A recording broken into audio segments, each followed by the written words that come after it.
কণাস food diary থেকে আমি আশিস কণা। আমি অনেক দিন পর আপনাদের সামনে একটা রান্নার ভিডিও নিয়ে উপস্থিত হয়েছি। তো আজকে আমি আপনাদেরকে একটা সহজ রেসিপি করে দেখাবো। এখন চলছে রমজান মাস, প্রত্যেক মুসলিম ভাই ও বোনেদের জানাই আমার রমজান মাসের প্রীতি ও শুভেচ্ছা। তো আজকে রমজান মাসে ইফতারে করে খেতে পারবেন খুব সহজভাবে। একটা আমি দেখাচ্ছি, কাঁচকলা বাড়িতে কম বেশি সবারই থাকে। ওই কাঁচকলার চপ কীভাবে সহজভাবে করা হয় এবং সেই চপ তৈরি করে আপনারা ইফতারে অবশ্যই ইফতার করতে পারেন। তো আজকে আমি ওই রেসিপিটি করে দেখাবো, আশা করি আপনাদের ভালো লাগবে। তা চলুন আমি দেখাচ্ছি কীভাবে করছি। প্রথমে আমি দেখুন কাঁচকলা, আমার এখানে 3টে কাঁচকলা আছে আর 2টো আলু আছে, খোসা শুদ্ধ আলু ডুমো করে কেটে নিয়েছি, কাঁচকলার খোসাটা ছাড়িয়ে নিয়েছি। এরপর আমি এই যে কুকারে জল গরম করতে দিয়েছি, এতে আমি 2টো সিটি মারবো, তারপর এটাকে আমি নামিয়ে নেব। হলুদ জলে আমি ভিজিয়ে রেখেছিলাম, তাহলে কালো হবে না।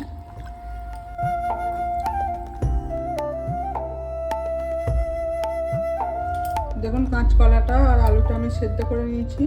এরপর এটা তো খোসা ছাড়ানোই আছে, আর আলুটা একটু আমি খোসাটা ছাড়িয়ে নেবো। এটা নতুন আলু, খোসাটা ছাড়িয়ে নেবো। একটা বাটিতে এগুলো ঢেলে নিয়েছি কাঁচকলা আলুটা। এবার হালকা করে আমি এটা একটু মেখে নেবো। আমি এই চপটা খুব সিম্পলভাবে করছি, আমি কাজে করছি না, এটা আমি সিম্পল যেমন চপ হয় সেরকম করছি, সবাই যেন খুব সহজে এটা করতে পারে সেই জন্য আমি এটা দেখাচ্ছি। একদম হালকা করে আমি মেখে নিয়েছি। এরপর এই চপের পুরটাকে আমি রেডি করব। সামান্য সাদা তেল দেব। চপের পুর করবার জন্যে এটা আমি একটা বড় মিডিয়াম সাইজের পেঁয়াজ নিয়েছি, কিছুটা আদা কুচো, কিছুটা লঙ্কা কুচো আর কিছুটা রসুন। তো প্রথমে আমি রসুনটা দিয়ে দিচ্ছি। আমি পেঁয়াজটা দিলাম, আদা পেঁয়াজ লঙ্কা সব একসঙ্গে আমি দিয়ে দেবো।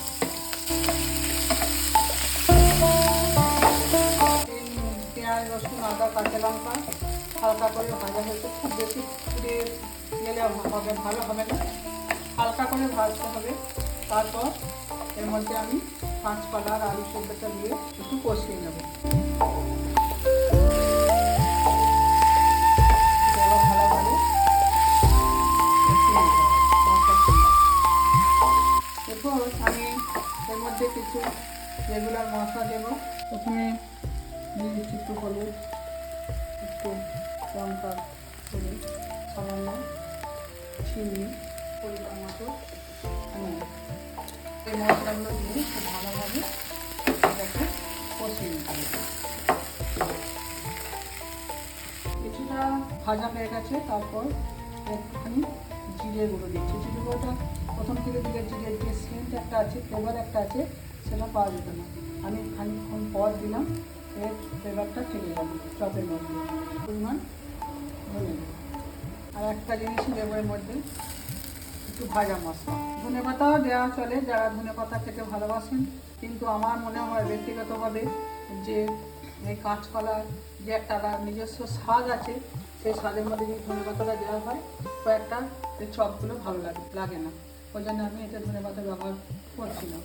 মোটামুটি দেখুন আমার চপের পুরটা লেগে যাচ্ছে, এবং রেডি হয়ে গেছে পুরটা। এরপর আমি এর মধ্যে আমার যে বাড়িতে ভাজা মশলাটা করা থাকে তার মধ্যে দেওয়া থেকে ধনে জিরে আর লঙ্কা, ওটা একটা শুকনো ডাস্ট করা থাকে, সেটা আমি দিয়ে দিচ্ছি।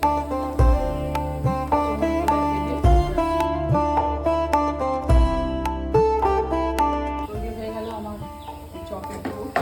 এটা আমি কিছুক্ষণ একটু চাপা দিয়ে রেখে দেবো। এই চপের জন্য আমাকে কিছুটা বেসন গুলিয়ে নিতে হবে। আমি এটা কোনো কাটলেট করছি না, এটা একদম সাদামাটা কাঁচকলার চপ করছি। তার জন্য চপ করার জন্য অবশ্যই বেসন লাগবে, সেই বেসনটা আমি ফেটিয়ে নেব। কিছুটা বেসন নিয়ে নিচ্ছি, একটু সামান্য হলুদ দিয়ে দেবো, সামান্য লঙ্কার গুঁড়ো দিয়ে দেবো, পরিমাণ মতো লবণ দিয়ে দেবো, পরিমাণ মতো জল দিলাম, আমি ফেটিয়ে নেব।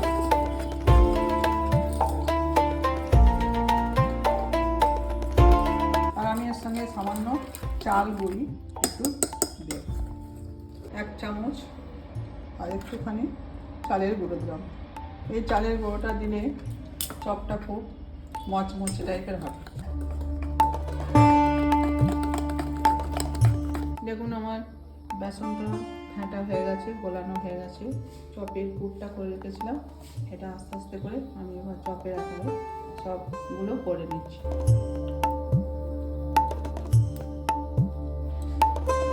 এখানে আমি ফ্রাই প্যানে যে সর্ষের তেল, অনেকটাই সর্ষের তেল গরম করতে দিয়েছি, এটা একটু ডিপ ফ্রাই হবে, তাই জন্য সর্ষের তেলটা আমি গরম করতে দিয়েছি।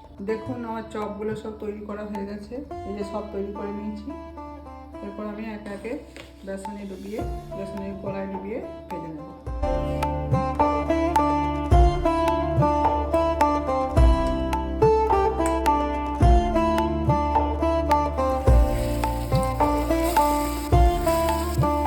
চপগুলো সব ভাজা হয়ে গেছে, লাল লাল করে সব ভেজে নিয়েছি।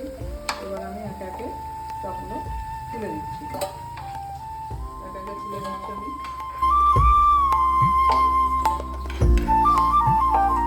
কাঁচকলার চপ তৈরি হয়ে গেছে, এই যে আমি পরিবেশন করে নিয়েছি। খাওয়ার জন্য কাঁচকলার চপ রেডি। আপনারাও একবার এই মাসে কাঁচকলার চপটা বাইরে তৈরি করে দেখবেন, খুব সহজভাবে তৈরি করেছি আমি, একদম সিম্পল জিনিস দিয়ে। তো আশা করি আপনাদের এই চপটা খেতে সবার ভালো লাগবে, সবাই একবার করে দেখবেন। আর যদি আমার এই ভিডিওটি ভালো লাগে সবাই লাইক, শেয়ার, সাবস্ক্রাইব করবেন। আর সবাই ভালো থাকবেন, সুস্থ থাকবেন, আর সবাইকে ধন্যবাদ, নমস্কার।